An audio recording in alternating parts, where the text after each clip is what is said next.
저는 오늘 여러분과 함께 요한복음 2장 11절에서부터 11절까지의 말씀을 가지고 함께 나눌 설교의 제목은 인생의 참 주인공입니다. 우리 한번 설교 제목을 따라 읽어볼까요? 인생의 참 주인공.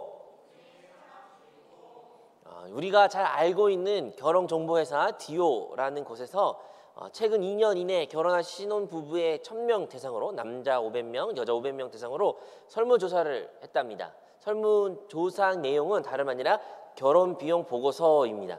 그래서 평균적으로 혼수는 1,573만원, 예식콜에는 1,057만원, 예단은 797만원, 예물은 739만원, 신혼여행은 485만원 비용을 들었으며 총 결혼 준비하는 비용은 대략 평균적으로 5천만원 들었다라고 나왔습니다.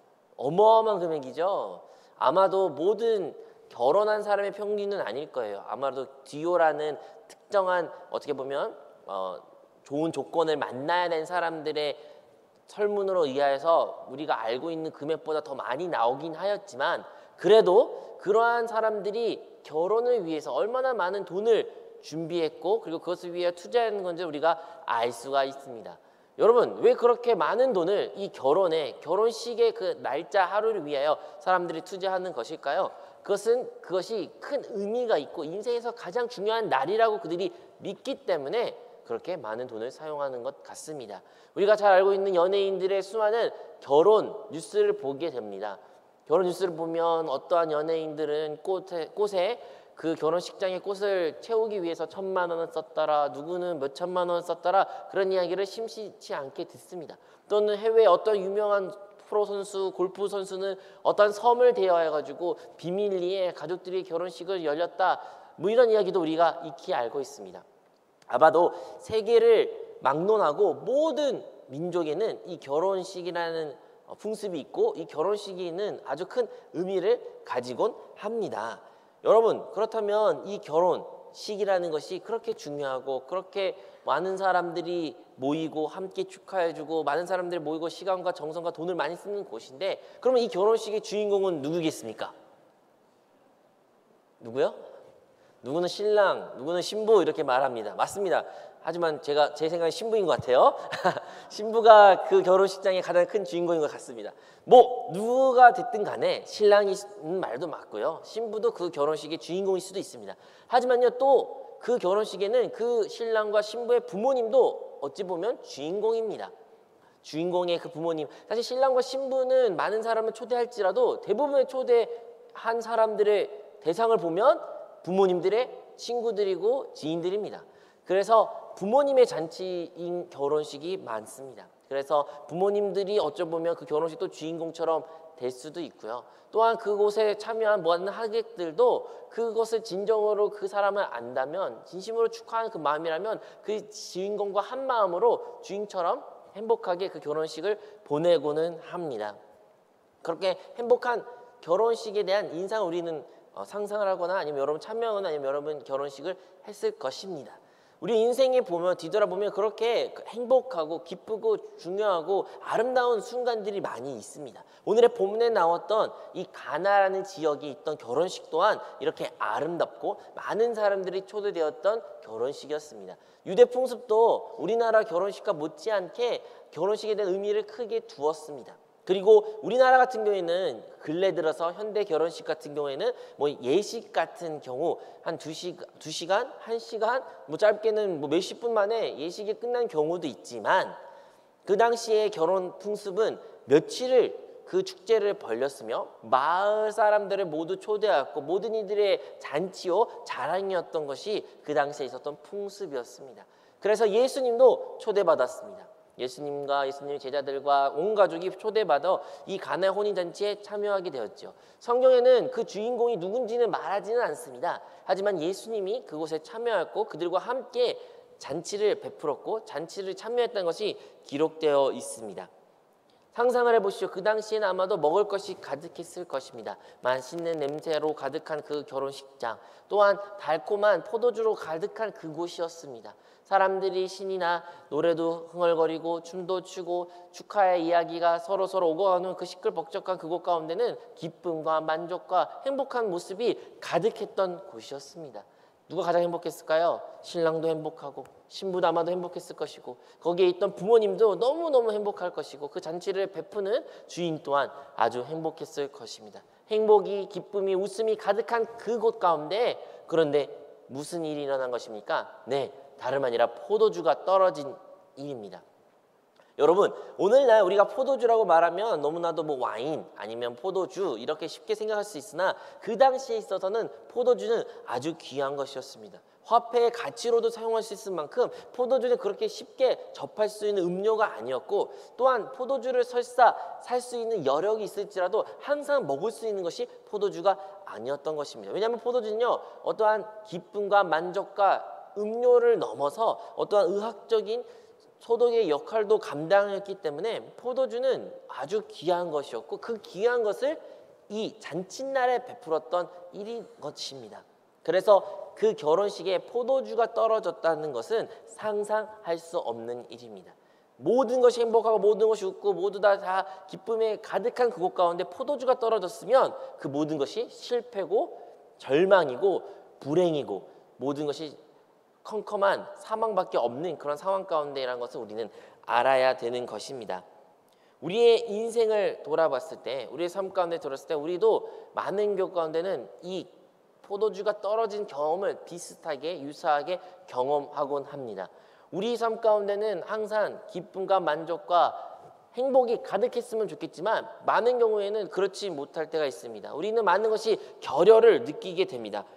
건강의 결여를 느끼고 합니다. 우리가 건강할 때는 상관이 없었는데 건강이 나빠지고 건강이 좋지 않다면 우리는 나 다시 건강했으면 좋겠는데 건강하면 참 행복할 텐데 라는 생각을 하곤 합니다. 또는 가정과 인간관계에 있을 때 사랑과 인정과 용서가 있으면 좋으려만 미움과 질투와 시기와 그러한 감정이 있을 때는 우리에게는 그 결여를 느끼게 합니다. 우리의 꿈과 비전이 없을 때는 내일에 대한 소망이 없는 사람들에게는 그 소망에 대한 간절한 사모함을 가지곤 합니다. 삶의 작은 부분에서라도 우리는 많은 경우에는 결여를 느끼게 됩니다. 마치 포도주가 떨어지는 그 상황과 같이 우리 인생 가운데 우리의 기쁨, 우리의 만족, 우리의 안식, 우리의 안락한 그 무엇인가를 불안하게 만드는 결여를 느끼게 합니다. 우리는 여러분 삶 가운데 우리의 삶 가운데 그 결여는 무엇입니까? 여러분은 무엇이 부족하여 지금 염려, 걱정, 근심을 하고 계십니까? 무엇이 부족해서 여러분 지금 그 간절한 마음으로 이 자리에 나와 예배를 드리고 주님께 기도하고 계십니까? 아니면 그것조차 무엇인지도 알지도 못하면서 그냥 염려, 걱정, 근심하고 잔데도 이 자리에 있으십니까? 이렇게 오늘 본문의 말씀은 그 포도주가 떨어짐으로 말미암아 그곳 가운데 많은 사람들에게 이 염려, 걱정, 근심을 가득한 모습을 그려지곤 합니다. 하지만요, 오늘 그곳 가운데 누가 계셨습니까? 바로 예수님이 계셨습니다.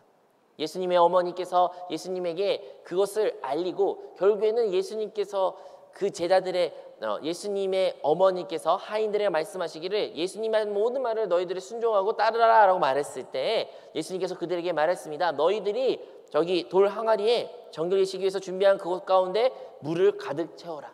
아기의 물을 가득 채워라. 그 말씀을 하시고 하인들이 그 말을 순종했습니다. 그 당시에는 여러분 기록된 것처럼 정결 예식을 위하여라는 말이 나옵니다. 좀 말이 어려울 수도 있지만 이것은 무엇을 위한 것이냐면요, 종교인들이 그 당시 유대교를 믿는 하나님을 믿는 사람들이 그 율법의 율례를 따라 그들이 정결하는 삶을 살기 위하여 필요했던 돌 항아리였습니다. 그 돌 항아리에 그들은 그 집안에 6개나 있었습니다.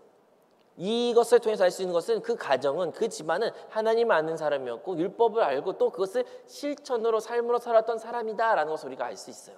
그런데요, 그 돌 항아리에 예수님께서 물을 가득 채우라고 말씀하십니다. 뭐 어려운 일이 아니니까 하인들이 순종하여 그 일을 행했습니다. 가득 채웠습니다. 근데 이제 예수님이 이상한 말씀하십니다. 이성적으로 생각할 때, 우리의 경험도 생각할 때 결코 이해가 되지 않는 말씀을 하신 것입니다. 무엇입니까? 그 채운 물을 다시 퍼서 사람들에게 내놓아라. 우리의 생각으로는 말이 안 되죠. 방금 전에 내가 물을 넣었는데 누가 넣었습니까? 내가 넣었으며 내가 직접 여기다 물을 넣었습니다. 내 눈으로 직접 확인하고 가득 채웠습니다. 그런데요, 그 하인들 보고 다시 물을 퍼서 그곳 가운데 물을 퍼서 사람들에게 내놓으라는 것입니다. 목숨을 건 이야기일 수도 있어요. 사람들이 그것을 만약에 내가 물을 갖다 놓으면 나의 직업 아니면 나의 인생조차도 파탄날 수 있는 그런 상황에도 불구하고 하인들은 순종했습니다. 하인들은 순종하여 그것 가운데 물을 퍼고 사람들에게 내놓을 때에 물이 포도주가 변하는 역사가 일어난 것입니다. 그 포도주가 변했을 때는 이전과 다른 포도주였습니다. 이전에 먹지도 못한 더 맛있고 더 좋은 고급스러운 사람들의 친송을 할 만한 그런 포도주로 변한 것이었습니다. 그런데 어떻게 변했는지, 이게 어떻게 이런 일이 있는지는 아무도 몰랐다라고 성경에는 기록되어 있습니다. 아무도 몰랐다. 누구를 제외하고요? 하인들을 제외하고는 아무도 몰랐다고 합니다. 그래서 결국에는 예수님께서는 이 첫 표적을, 첫 기적을 사람들에게 보여주시면서 그의 영광을 높이 올렸다라고 말씀하면서 오늘의 본문의 말씀이 끝나게 되는 것입니다. 여러분, 이 말씀을 통해서 우리의 삶을 비추어 봤을 때 우리는 기억해야 됩니다. 우리의 인생 가운데는, 우리의 삶 가운데는 언제나 주님이 함께 계신다는 것을 우리는 반드시 기억해야 될 줄로 믿습니다. 예수 그리스도를 영접한 우리는 이제 우리 안에는 주님이 함께 계십니다. 우리 주님은요, 어제나 오늘나 영원토록 이제 우리와 함께 하십니다. 주님께서는 보혜사 성령으로 우리를 고와 같이 버리두지 아니하시고 우리와 영원히 함께 하신 분이십니다. 그 주님이 우리와 함께 계십니다. 우리가요, 인생이 행복하고 모든 것이 평탄할 때도 주님이 계시지만 우리 인생에 문제가 직면됐을 때, 어려움이 있을 때, 힘든 상황 가운데 놓였을 때, 내가 결여를 느꼈을 때에도 주님은 그곳에 함께 계십니다. 그곳에 함께 계실 때 우리가 무엇을 해야 됩니까? 오늘 본문의 말씀, 마리아가 예수님께 요청하고 간구했던 것처럼 우리도 주님한테 간구할 것입니다. 어쩌면 우리가 이 자리에 나와 예배드리고 주님께 기도하는 많은 경우에는 이러한 간구일 것입니다. 주님, 나의 이런 결여가 있습니다. 나의 이런 문제가 있습니다. 나의 이런 아픔이 있습니다. 나의 이런 질병이 있습니다. 나에게 꿈과 비전이 필요합니다. 주님, 나를 도와주시옵소서. 나를 채워주시옵소서. 이 문제에서부터 나를 구원하여 달라는 그러한 간구를 우리 모두는 하게 됩니다.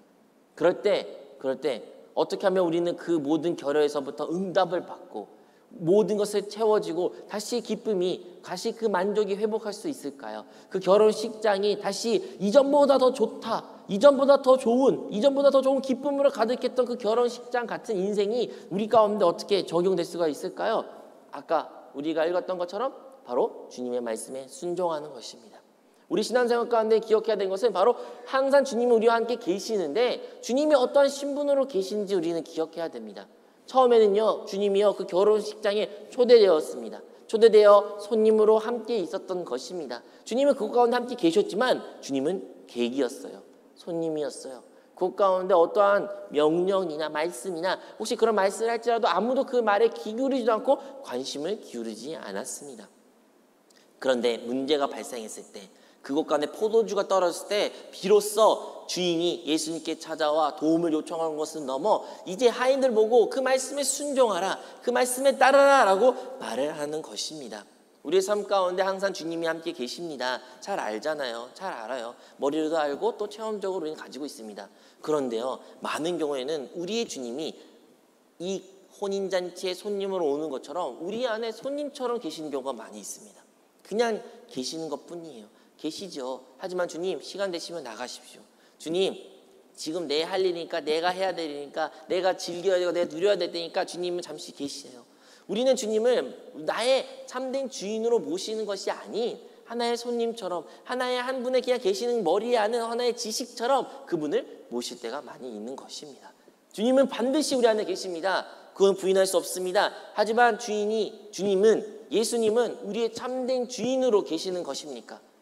언제 우리가 예수님을 우리의 참된 주인으로 고백하고 혹은 주님으로 모시고 주님의 말씀에 순종합니까? 많은 경우에는 문제를 직면할 때 겨우 그때서야 비로소 우리는 예수님을 나의 참된 주인으로 고백하고 그 말씀을 순종한다라는 것을 우리는 기억합니다.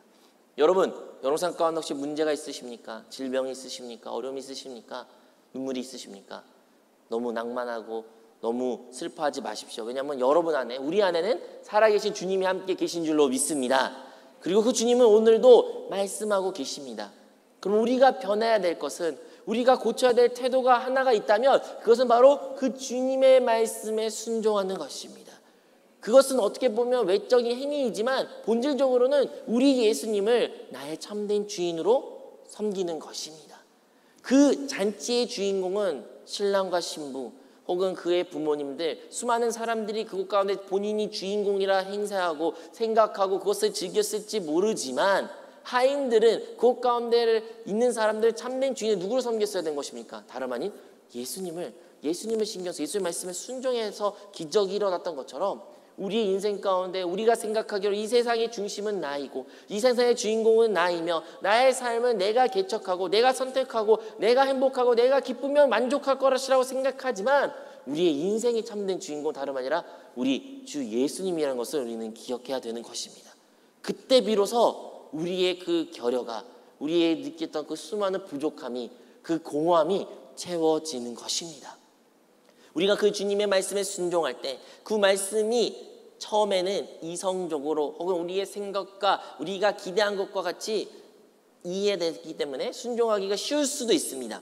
하지만요, 주님의 말씀은 쉽고 이해되고 내가 받아들일 수 있는 것만 순종하는 것이 아니라 때로는 내 생각과 내 경험과 내가 아는 것을 넘어서 내가 설사 이해하지 못하는 것일지라도 주님의 말씀에 우리는 순종해야 됩니다. 주님의 말씀을 들어야 되는 겁니다.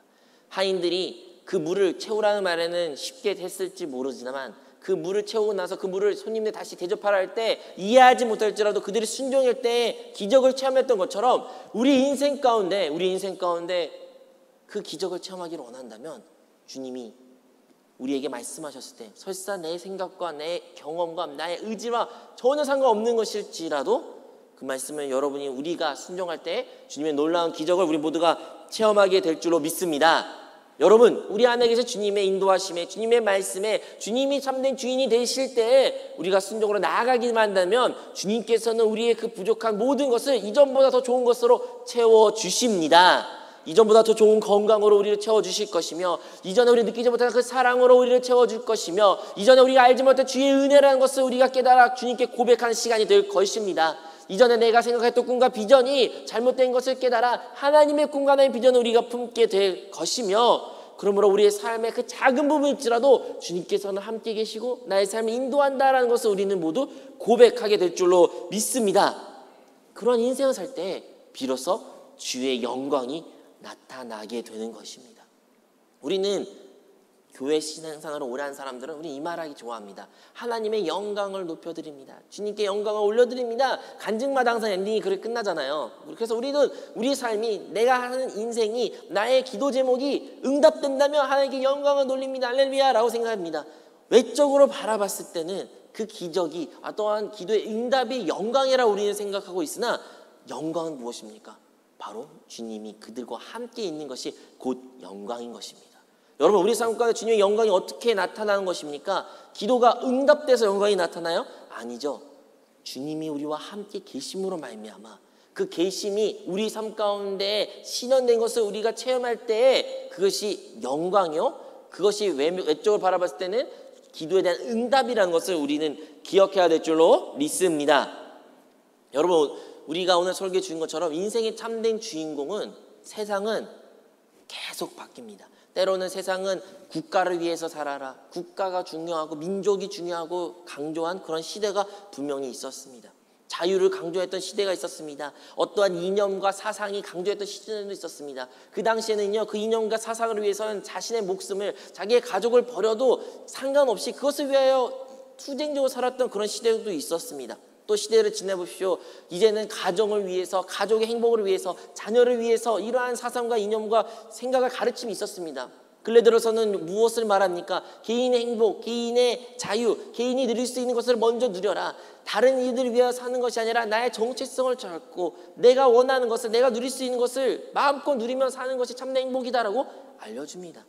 이 세상에 말하는 주인공은 끝없이 바뀔 수도 있고 그 자리에는 사람마다 그 주인공이 다 다를 수도 있습니다. 그것이 나일 수도 있고 나의 가족일 수도 있고 나의 자식일 수도 있고 나의 부모일 수도 있고 나의 어떤 꿈과 비전일 수도 있고 나의 회사일 수도 있고 나의 다른 사람일 수도, 나의 사랑하는 사람일 수도 있습니다. 하지만요, 그 어떠한 주인공이 있을지라도 우리가 기억한 예수 그리스도를 따르는 우리에게 있어서 우리의 인생의 참된 주인공은 오직 한 분, 우리 구주 예수 그리스도이십니다. 사랑하는 성도 여러분, 우리 인생의 참된 주인공은 오직 예수님이십니다. 여러분, 이미 예수님은 우리 안에 계시고 우리와 함께 계십니다. 이거는 이제 부정할 수가 없어요. 여러분이 그것을 느끼든 느끼지 않든, 믿고 싶고 믿고 싶지 않든 간에 주님은 이미 사실처럼, 기정사실처럼, 진리처럼 이제 예수 그리스도 영접한 모든 거듭난 영혼 가운데 함께 계십니다. 다만 그 주님을 여러분을 어떻게 섬기십니까? 여러분의 계기십니까? 그분이 여러분 인생의 주인공이 아니고 여러분의 손님처럼 내가 인생의 주인공이니까 주님, 내 인생을 한번 지켜봐 주세요. 내 인생을 한번 이렇게 봐주세요. 도와주세요. 필요할 때 도와주시고 잘 되면 축하해 주시고 이러한 인생을 살아주세요. 이렇게 주님을 여러분을 생각하고 계십니까? 아니면 그 예수 그리스도를, 하나님의 아들이신 그분을, 하나님이셨던 그분을 여러분이 참된 하나님으로 섬기시면서 그분이 여러분의 인생의 참된 주인으로 살고 계십니까? 만약에 여러분이 예수님을 참된 주인으로 섬기어 그분을 하나님으로 여러분을 섬기신다면 이제 그분이 여러분 안에서 오늘도 말씀하고 계시고, 그 말씀하실 때 여러분 순종할 때 물이 포도주를 변하는 것처럼 우리 인생 가운데 우리의 삶의 모든 결여가 하나님의 충만과 행복과 그 모든 것으로 기쁨으로 바뀌어져 우리 삶 가운데 하나님의 영광을 우리 모두가 누리게 될 줄로 믿습니다. 여러분, 오늘의 본문의 말씀에 나왔던 그 가정은요, 하나님을 아는 사람이었어요. 율법을 아는 사람이었습니다. 그 누구보다도 하나님을 안다 자부했었던 사람이었던 가정이었던 것 같아요. 우리도 마찬가지예요. 여러분, 예수님이 내 안에 살고 있어요. 예수님 나의 주인공이에요. 이 말을 처음 듣는 사람도 있겠지만 이 말을 모르는 사람이 여러 번 들었던 사람도 이 자리에 있을 수도 있습니다. 많이 아는 것이 중요한 게 아니에요. 많이 들었던 것이 중요한 것이 아니에요. 무엇이 중요합니까? 그런 종교적인 의식이, 예식이 우리의 결혈에서부터 구원하지 못합니다. 오직 예수님을 참된 실제로, 진짜 예수님 나의 참된 주인으로 그 말씀을 순종하는 자에게만이 하나님의 기적이, 하나님의 영광을 허락한다는 것을 우리는 기억해야 될 줄로 믿습니다. 여러분, 이 오늘의 본문의 문제, 그들이 증명했던 문제는, 참된 문제는 포도주가 떨어지는 것이 아니에요. 포도주가 떨어졌던 것은 외적인 부가적인 문제입니다. 이 본문의 가장 큰 문제 중 하나는 바로 예수 그리스도를 그곳 가운데 참된 주인공으로, 참된 주인으로 주님을 섬기지 못한 것이 가장 큰 문제입니다. 사랑하는 여러분, 오늘 우리가 예배 드리러 나왔습니다. 여러분, 예배 드릴 때 우리의 가장 큰 문제는 무엇일까요? 물론 각자 가지고 있는 문제들이 있죠. 내가 해결될 문제, 응답받고 싶은 문제, 하나님이 꼭꼭 내 기도 응답하고 들어주는 그 문제 있을 수도 있습니다. 근데요, 더 큰 문제는요, 어떻게 보면 더 중요한 문제는요, 바로 주님이 나의 참된 주인으로 되지 못한 것이 큰 문제인 것입니다. 우리가 예수님을 나의 인생의 참된 주인으로 모시고 참된 주인으로 사고 내가 사는 것이 아니라 이제 내 안에 그리스도께서 사는 그 삶을 우리가 살 때에 여러분, 주님께서 그 모든 위에 더하시고 더 채워주시고 이전보다 더 많은 것으로, 더 좋은 것으로 채워주실 줄로 믿습니다. 여러분, 우리 주님은 좋으신 분이시고 하나님은 좋으신 하나님이십니다. 의심하지 마십시오. 우리가 경험했던 것보다 더 좋은 것으로, 더 좋은 평안과 만족과 기쁨으로 반드시 채워주십니다. 우리가 주님을 온전히 신뢰할 때, 주님 말씀에 순종할 때 우리 모두가 그러한 주님의 복을 누리기를 소망합니다.